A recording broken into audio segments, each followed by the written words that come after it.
Comment surligner automatiquement les lignes et les colonnes de la ou des cellules actives? Bonjour à tous, c'est Alex d'excelformation.fr et dans ce tutoriel, je vais vous montrer comment mettre en évidence les lignes ou les colonnes des cellules que nous allons sélectionner à l'intérieur d'un tableau. Pour cela, nous allons pouvoir revenir sur un tutoriel précédent dans lequel nous avions introduit les concepts de base autour des mises en forme conditionnelles ainsi que des macros événementiels en VBA. Ensuite, nous verrons comment adapter cette macro pour surligner les lignes et les colonnes donc des cellules sélectionnées comme nous pouvons le voir ici. Et évidemment, pour réaliser ces opérations, nous ferons attention de bien conserver l'intégrité des mises en forme qui pouvaient déjà exister donc sur les cellules que nous sélectionnons, ainsi que des mises en forme conditionnelles que nous avons également pu mettre en place. Alors vous trouverez très régulièrement de nouvelles vidéos sur la chaîne, alors pensez à vous abonner et surtout à activer la clochette de notification afin d'être sûr de ne manquer aucune astuce et de devenir rapidement un pro d'Excel.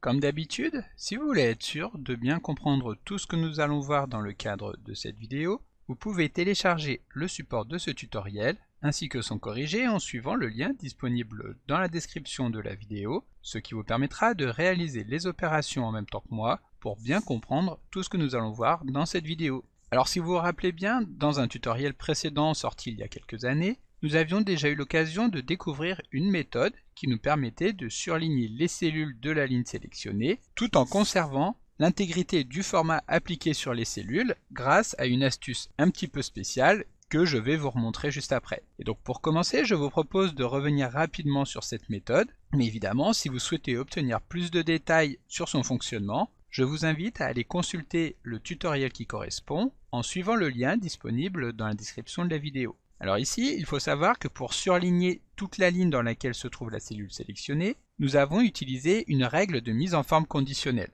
Pour la retrouver, il suffit tout simplement de se rendre dans le menu Accueil, de dérouler le menu Mise en forme conditionnelle et de cliquer sur Gérer les règles pour retrouver la règle ici. Et donc ici, nous avons utilisé une règle de mise en forme conditionnelle plutôt que de modifier directement la couleur de fond des cellules, ce qui permet de pouvoir retrouver la couleur d'origine en supprimant tout simplement cette règle, alors que si nous avions modifié directement la couleur de fond, alors nous aurions perdu la couleur qui était affectée à l'origine sur la cellule. Et donc ici, la difficulté à laquelle nous avons dû nous confronter est justement de pouvoir supprimer cette règle de mise en forme conditionnelle, tout en conservant les autres éventuelles règles qui pourraient éventuellement être mises en place. Ici par exemple, si nous sélectionnons toutes les règles appliquées sur la feuille, nous retrouvons la règle qui permet donc de mettre en rouge les cellules supérieures à 57 000 €. Et donc l'astuce pour pouvoir détecter automatiquement quelle est la règle de mise en forme conditionnelle à supprimer se trouve ici, injectée directement dans la formule utilisée pour définir si nous devons appliquer la règle de mise en forme conditionnelle. En effet, si nous regardons cette formule, nous pouvons constater que nous pourrions éventuellement nous contenter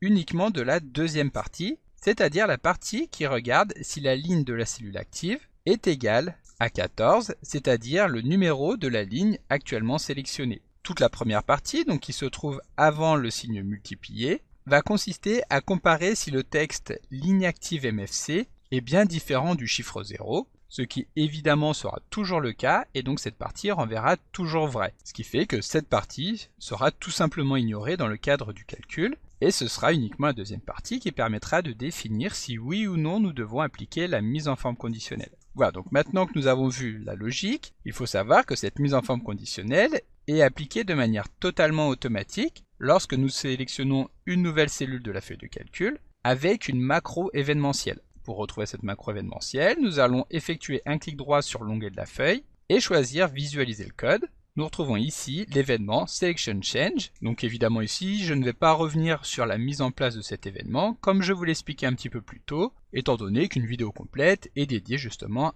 à la mise en place de cet événement. Voilà, donc une fois que nous avons créé notre événement, nous pouvons voir ici que nous avons créé une nouvelle variable que nous avons appelée zone, dans laquelle nous avons stocké la plage de cellules qui contient toute la région des cellules dans laquelle se trouve la cellule active. Nous parlons de région de cellules pour définir toutes les cellules qui sont adjacentes à une cellule donnée, ici la cellule active que nous récupérons donc avec ActiveCell. Juste en dessous, nous avons défini une autre variable qui est cette fois-ci une variable de type entier qui est donc typée en tant que integer et que nous avons appelée i. Cette variable i va permettre de stocker un compteur qui permettra ensuite de parcourir toutes les mises en forme conditionnelles des cellules de la feuille de calcul afin de définir si nous retrouvons, comme nous l'avons vu tout à l'heure, le texte ligne active MFC dans la formule. Lorsque ce sera le cas, donc nous supprimerons la mise en forme conditionnelle. Maintenant que les règles de mise en forme conditionnelle ont bien été nettoyées, nous allons pouvoir ajouter une nouvelle règle directement à la plage des cellules stockées un petit peu plus tôt dans la variable zone que nous retrouvons ici. Donc pour ajouter une nouvelle règle, nous utilisons la méthode formatConditions.add. À l'intérieur donc de cette méthode, nous allons définir la formule utilisée, qui est donc la formule que nous avions vue tout à l'heure, sauf que celle-ci est convertie en VBA. Ensuite, nous allons définir une couleur de texte blanche et une couleur de fond de cellule bleue. Voilà, donc maintenant que nous venons de revoir comment fonctionne la macro de surlignement de la ligne dans laquelle se trouve la cellule active, voyons comment modifier cette macro pour pouvoir surligner plusieurs lignes en même temps. Donc ici, nous allons garder cette macro, nous allons tout simplement dupliquer la feuille de calcul en appuyant sur la touche CTRL du clavier, tout en faisant glisser l'onglet vers la droite. Ici, Excel nous a bien dupliqué la feuille de calcul avec une nouvelle feuille qui porte le nom de méthode avancée avec le 2 entre parenthèses. Nous pouvons effectuer un clic droit et cliquer sur visualiser le code pour relancer VBE. Et comme vous pouvez le voir ici, donc nous avons exactement la même macro événementielle,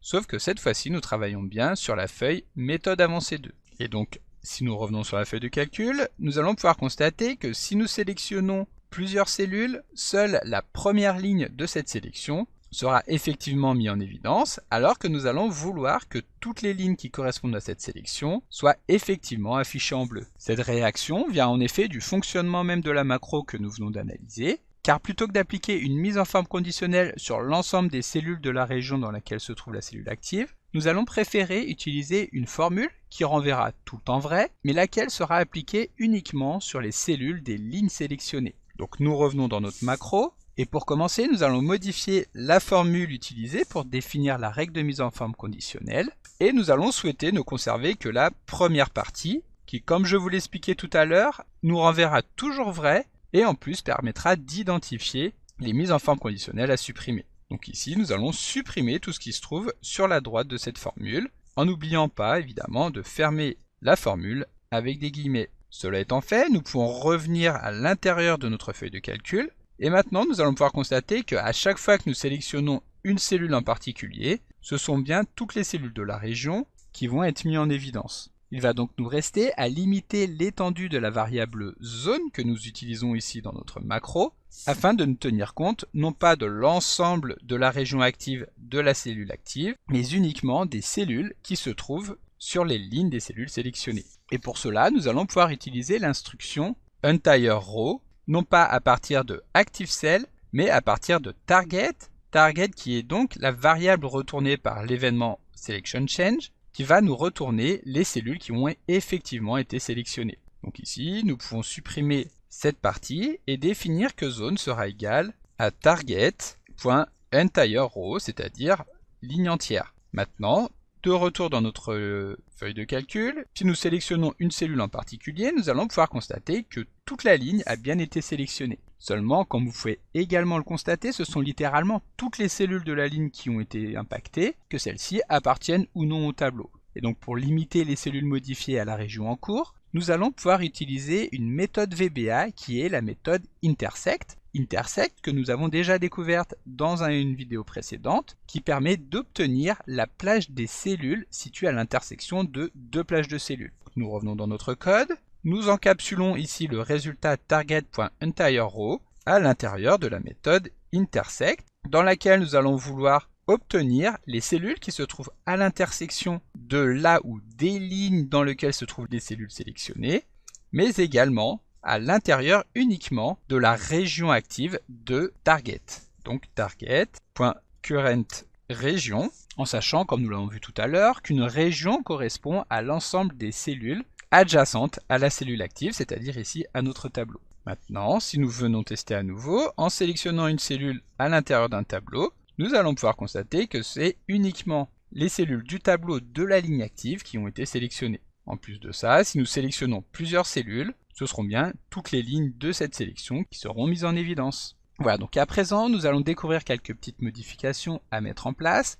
pour pouvoir surligner également la colonne dans laquelle se trouve là où les cellules sélectionnées. Donc nous revenons dans notre code, et pour commencer, nous allons déplacer la ligne d'affectation de la variable zone, que nous venons de modifier à l'instant, afin de la placer juste avant la portion de code qui permet de modifier la couleur de fond des cellules actives. Donc ici, si nous testons, évidemment, étant donné que nous avons conservé le code tel qu'il était, cela ne va rien changer au fonctionnement de notre macro événementiel. En revanche, cela va nous permettre de sélectionner l'affectation de la zone ainsi que les lignes qui permettent de modifier la couleur de fond, de les copier en appuyant sur CTRL-C et de les coller juste en dessous afin de les dupliquer. De cette manière, nous pourrons modifier directement le entire row, c'est-à-dire ligne entière, par entire column, c'est-à-dire la colonne entière, mais toujours réduite à la région de la cellule qui a été sélectionnée que nous retrouvons dans Target. Ici, pour pouvoir faire la distinction entre les cellules de la ligne et les cellules de colonne, nous allons modifier légèrement la couleur de fond que nous allons appliquer pour prendre ici l'index numéro 41, c'est-à-dire un bleu un petit peu plus clair. Maintenant, nous allons revenir dans notre feuille de calcul et lorsque nous sélectionnons effectivement une cellule d'un tableau, nous allons pouvoir constater que Excel va mettre en évidence la ligne comme c'était le cas juste avant, mais également la colonne. Par contre, à ce moment-là, si nous sélectionnons une autre cellule, nous allons pouvoir constater qu'Excel nous retourne une erreur d'exécution numéro 9. Cette erreur est en effet liée à un bug dans la boucle qui permet de supprimer les mises en forme conditionnelles avec l'identifiant ligne active MFC. Donc ici, nous allons masquer l'erreur, revenir dans le code, et nous allons donc nous intéresser à cette portion de code. Ici, nous passons en revue toutes les mises en forme conditionnelles, en commençant par la mise en forme conditionnelle qui est à l'index numéro 1, et nous allons donc incrémenter la variable i jusqu'à arriver au nombre de mises en forme conditionnelles que nous avons effectivement dans les cellules de la feuille de calcul. Seulement, lorsque nous allons supprimer l'index numéro 1, alors l'index numéro 2 prendra la place de celui-ci, et il n'y aura donc plus d'index numéro 2 si nous en avions effectivement 2 sur la feuille de calcul.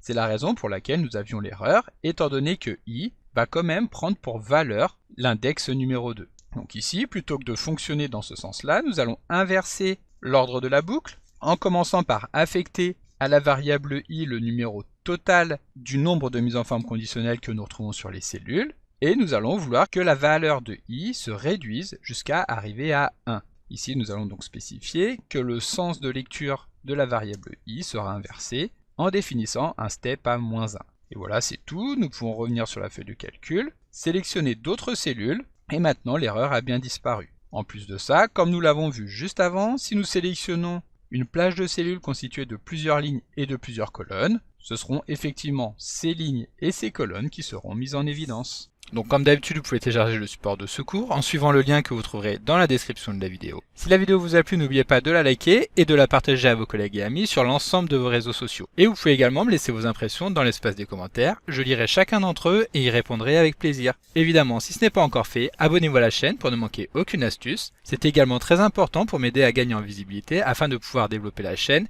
et continuer de vous proposer des tas de nouvelles vidéos. Merci d'avoir suivi cette vidéo et à très bientôt pour un prochain tuto.